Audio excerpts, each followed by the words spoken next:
Bashkia e Tiranës ka bllokuar kalimin në segmentin që lidh rrugën e Dibrës me rrugën Luiq Gurakuqi, apo i njohur si rruga tek Nëntkatshet, pasi po zhvillohen punimet për ndërtimin e unazës së vogël.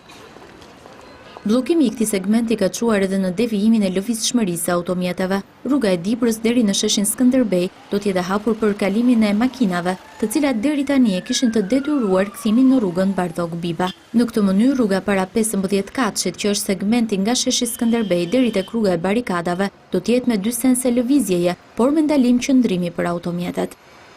Po ashtu, automjetet që do të vinë nga sheshi Avni Rustemi përgjatë rrugës Luiq Gurakuqi do të mund të futen direkt në sheshin Skënderbej, pa qenë nevojshme të kthehen djathtas në rrugën pas Pallatit të Kulturës.